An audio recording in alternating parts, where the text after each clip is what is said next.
हमें कितने घंटे पढ़ना चाहिए? आंखों में मिर्ची डाल के पढ़ता था। क्या टॉपर्स जो होते हैं या अच्छे रैंकर्स जो होते हैं सही में नींद में इतनी कटौती करते हैं? किसी भी एग्जाम में अच्छी रैंक लाने के लिए हमें कितने घंटे पढ़ना चाहिए? इससे रिलेटेड बहुत सारे मिथ्स चल रहे होते हैं। पेरेंट्स में आपस में डिस्कशन होता है कि देखिए जी, ये शर्मा जी का बेटा इतनी अच्छी रैंक लेके आया है, ये 18 घंटे पढ़ता था।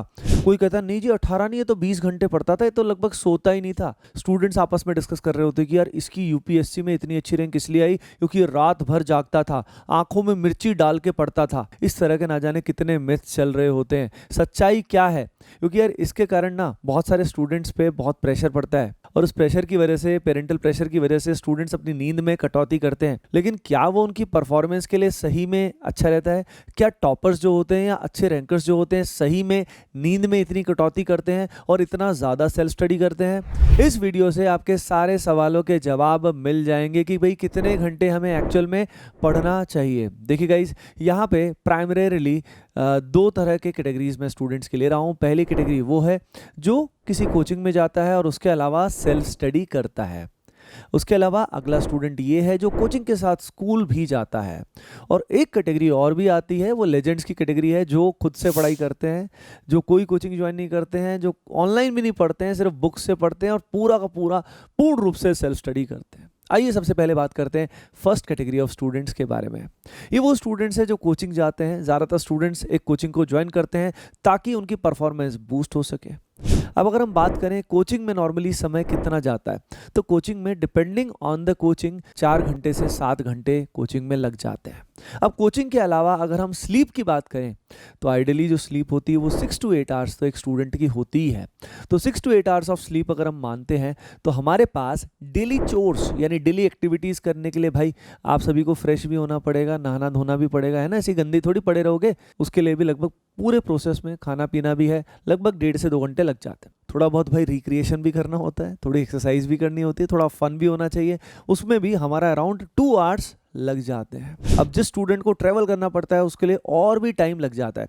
यानी सारे सिनेरियो को देखते हुए हमारे पास अप्रॉक्सीमेटली 8 आवर्स के आसपास सेल्फ स्टडी के लिए बचते हैं। तो आप समझ रहे हो ना कि सेल्फ स्टडी तो 18 घंटे 16 घंटे किसी कोचिंग जाने वाले स्टूडेंट के लिए तो पॉसिबल ही नहीं है। तो ये बहुत बड़ा मिथ है कि एक स्टूडेंट जो है वो आईआईटी की तैयारी कर रहा था, भाई आईआईटी की तैयारी कर रहा था या नीट की तैयारी कर रहा था तो कोचिंग तो कर रहा था, यूपीएससी की तैयारी कर रहा था तो भी 90% स्टूडेंट कोचिंग लेते ही हैं। तो आई थिंक आप समझ सकते हो कि भाई हमारे पास प्रैक्टिकली टाइम ही 8 से 10 घंटे होता है मैक्सिमम सेल्फ स्टडी करने के लिए। कितने घंटे हमें पढ़ना चाहिए? तो जो हमारे पास समय बचा है भाई उसी में तो हम पढ़ पाएंगे।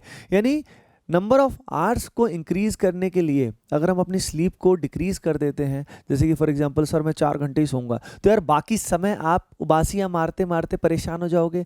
आपको बुक लेके बैठोगे, नींद आ जाएगी, इंटरेस्ट से नहीं पढ़ पाओगे। यानी सिर्फ किताब को सामने रख लेने से क्या आपकी प्रोडक्टिविटी इंप्रूव हो जाएगी? नहीं ना। यानी हमारे पास 8 घंटे के आसपास अगर हम हाई क्वालिटी सेल्फ स्टडी करते हैं और उसके अलावा कोचिंग के दौरान भी अपनी प्रोडक्टिविटी को इंप्रूव करते हैं, यानी लेस टाइम में हम ज़्यादा स्टडी कर पाते हैं, तो ही हम एक अच्छी रैंक ला पाते हैं। यानी यहाँ पे हार्डवर्क तो है ही, लेकिन हार्डवर्क के साथ स्मार्टनेस का बहुत बड़ा मैटर आता है। अब वो जो स्टूडेंट इसके साथ स्कूल भी जाते हैं, अगर कोचिंग के अलावा स्कूल भी जाते हैं तो ये समय हमारे पास और भी कम अवेलेबल होता है, क्योंकि स्कूल में आने जाने में और भी टाइम हमारा लग जाता है, जिससे हमारे पास समय सेल्फ स्टडी का मात्र 4-5 आवर्स 6 आवर्स मैक्सिमम बचते हैं। ये स्कूल वालों को बड़ी परेशानी होती है कोचिंग के साथ मैनेज करने में। हाँ, जो स्टूडेंट्स प्योरली सेल्फ स्टडी करते हैं उनके पास दिन में टोटल इफेक्टिवली 12-13 घंटे, even they can stretch up to 15 hours, वो स्टूडेंट्स सारा दिन पढ़ सकते हैं। अब बात यह है कि आपको कितने घंटे पढ़ना चाहिए। तो मैं एज्यूम कर रहा हूँ कि ज़्यादातर स्टूडेंट कोचिंग लेते हैं, तो मेरा मानना है कि जितने भी घंटे पढ़ो वो बहुत प्रोडक्टिविटी से पढ़ो। मैं एक बात हमेशा स्टूडेंट्स को बोलता हूँ और आप सभी को मैं वही बोलना चाहूँगा कि it doesn't matter how many hours you study, what matters is how much you get done in those hours. कितने घंटे पढ़ते हो सिर्फ वही मैटर नहीं करता, उसमें कितना काम करते हो वो ज़्यादा मैटर करता है।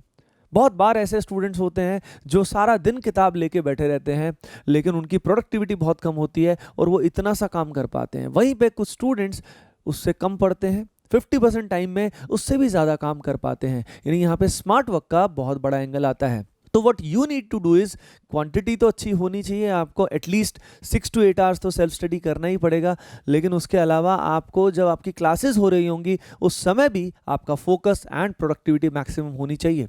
अब आपकी प्रोडक्टिविटी को मैक्सिमाइज करने के लिए, स्मार्ट वर्क करने के लिए कैसे आपको प्रोडक्टिविटी हैक्स लगाने होते हैं, तो अगर आप चाहते हो कि मैं आपके लिए स्मार्ट वर्क की स्ट्रैटेजी लेके आऊँ, किस तरीके से प्रोडक्टिविटी इंप्रूव करनी है, तो आप सभी कमेंट सेक्शन में ज़रूर बताइएगा।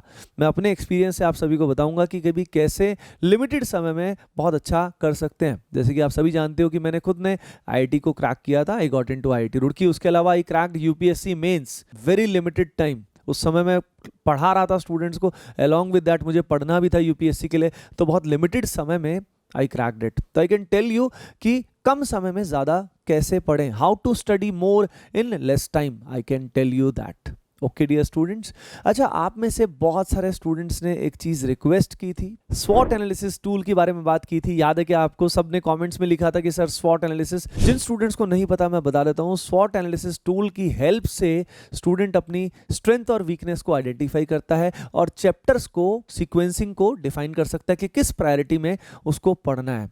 तो ये टूल बहुत सोच समझ के हमने डिज़ाइन किया है और ये आप सभी के लिए फ्री ऑफ कॉस्ट में अवेलेबल कर रहा हूं। कैसे इसको एक्सेस करना है बता देता हूं। देखो इस टूल में डिफरेंट चैप्टर्स दिए हुए हैं।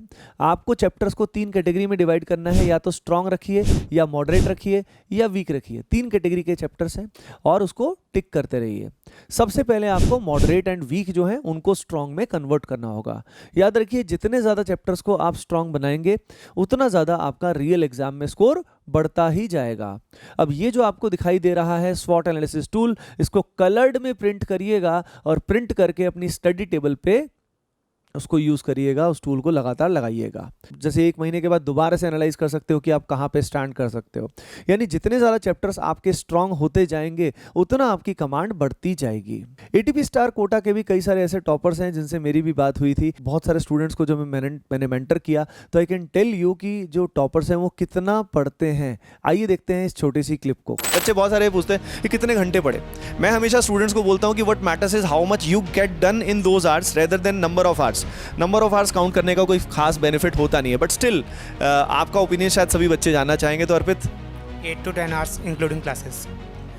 अर्पित कह रहे हैं 8 से 10 घंटे इंक्लूडिंग क्लासेस। तो यार क्लासेस नॉर्मली 4 आवर्स के आसपास क्लासेस रहती है और 8 to 10 आवर्स यानी ओवरऑल सेल्फ स्टडी अलग से बात करें तो 5-6 आवर्स में अर्पित कर लेते थे। बाकी depending on your basic level हो सकता है आपको उसी चीज़ को करने में 8 घंटे लगे, राइट। और हिमांशु आप? सर मैं 2 years प्रिपरेशन के दौरान तो सेल्फ स्टडी 2 to 3 आवर्स ही कर पाता था, होमवर्क सिर्फ कर पाता था, और जैसे ही सिलेबस ख़त्म हुआ फिर रिवीजन के लिए मतलब पूरे दिन लगातार 8 से 10 घंटे ही पढ़ता था। ओके। सो गाइस, जैसे कि आप सभी ने इस क्लिप को देख ही लिया होगा, आपने देख लिया होगा कि टॉपर्स भी जिनकी रैंक इतनी अमेजिंग आई है वो भी कोई बहुत ज़्यादा नहीं पढ़ते। What matters is the productivity. तो productivity and smart work along with the hard work is important to crack the toughest exams in India। अगर आप चाहते हो कि आपको आंखों में मिर्ची ना लगानी पड़े, आपको नींद का सेक्रीफाइस ना करना पड़े और आप अपनी जिंदगी में सुकून चाहते हैं, प्रोडक्टिविटी एंड स्मार्ट वर्क चाहते हैं, तो कमेंट सेक्शन में जरूर बताइए, स्मार्ट वर्क लिख दीजिए ताकि मैं नेक्स्ट वीडियो आपके लिए स्मार्ट वर्क का लेके आऊं। Bye bye, take care and all the best.